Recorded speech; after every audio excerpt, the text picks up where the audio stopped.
আসসালামু আলাইকুম এভরিওয়ান, কী অবস্থা সবার? আশা করি সবাই ভালো আছেন। আজকে আমি আপনাদের জন্য নিয়ে এলাম বাড়িতে থাকা মুরগির বুকের মাংস দিয়ে কীভাবে কোফতা বানানো যায় তার রেসিপি। আমি প্রথমে এখানে মুরগির বুকের মাংস ম্যারিনেট করে নিয়েছিলাম। ওখানে আমি সয়া সস, মরিচের গুঁড়ো, ধনে গুঁড়ো দিয়ে লবণ দিয়ে ম্যারিনেট করে ব্লেন্ড করে নিয়েছি। এরপর আমি এখানে নিয়েছিলাম ম্যাশ পটেটো। এরপর আমি আবার ম্যাশ পটেটো এবং চিকেনের মধ্যে দিয়ে দিয়েছিলাম মরিচের গুঁড়ো, ধনে গুঁড়ো, হলুদ গুঁড়ো, গরম মশলা গুঁড়ো। এরপর আমি এখানে দিয়ে দিয়েছি 2 চামচের মতো কর্নফ্লাওয়ার দিয়ে আমি ভালো করে মাখিয়ে নিচ্ছি।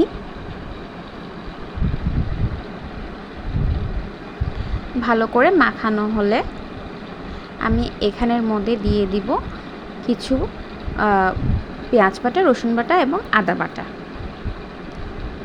আর দিয়ে দিলাম অল্প করে তেল। এই তেলটা দেওয়ার কারণে চিকেনটা খেতে খুব জুসি লাগে।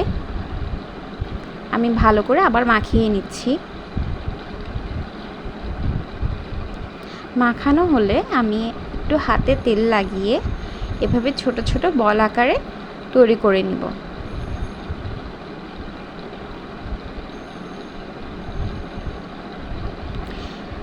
আমি আমার সবগুলো বল আস্তে আস্তে তৈরি করে নিচ্ছি।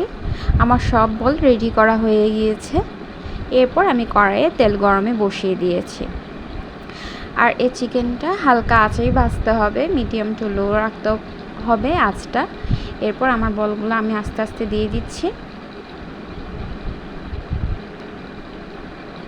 আমার বলগুলো আস্তে আস্তে ভাজা হচ্ছে এবং দেখবেন এগুলো ফুলে ফুলে উঠছে আরও। এভাবে করে আমি গোল্ডেন ব্রাউন করে ভেজে নিব আমার সব বলগুলো। এরপর আমি আরেকটি কড়াইয়ে তেল দিয়ে দিয়েছি গরমের জন্য। এরপর আমি এখানে দিয়ে দিলাম পেঁয়াজ কুচি দিয়ে এরপর আমি দিয়ে দিব পেঁয়াজ বাটা, রসুন বাটা এবং আদা বাটা। আমার ব্লেন্ড করা থাকে সবসময়, ওখান থেকে আমি দিয়ে দিয়েছি। দিয়ে আমি এখন ভালো করে নেড়ে নিব।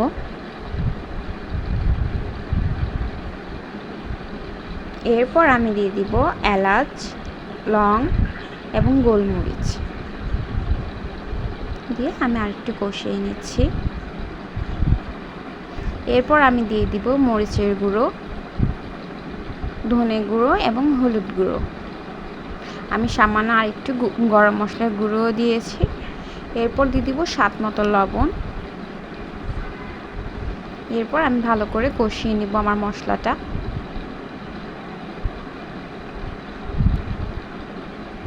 যখন মশলার থেকে তেলটা একটু একটু ছেড়ে ছেড়ে দিবে, আমি এই পর্যায়ে দিয়ে দিব টক দই। আমি এখানে তিন চামচের মতোই টক দই ইউজ করেছি। টক দইটা দিয়ে আমি আর একটু কষাতে থাকবো যতক্ষণ না আমার তেল উঠে আসছে। এরপর আমি এই পর্যায়ে একটু চিনি দিলাম। যেহেতু আমি টক দই ইউজ করেছি, তা রান্নার ব্যালেন্সটা ঠিক রাখার জন্য আমি একটু চিনিটা ইউজ করেছি। এরপর আমি দিয়ে দিলাম লিকুইড মিল্ক। আপনারা চাইলে গুঁড়ো দুধ পানি দিয়ে মিক্স করেও দিয়ে দিতে পারেন। এভাবে আমি আবার দিয়ে দিলাম 2টা কাঁচামরিচ। আবার তেল ওঠা পর্যন্ত ওয়েট করব। আমার মশলা থেকে তেলগুলো যখন একটু ছেড়ে ছেড়ে দিবে, এ পর্যায়ে আমি আমার কোফতাগুলো দিয়ে দিব।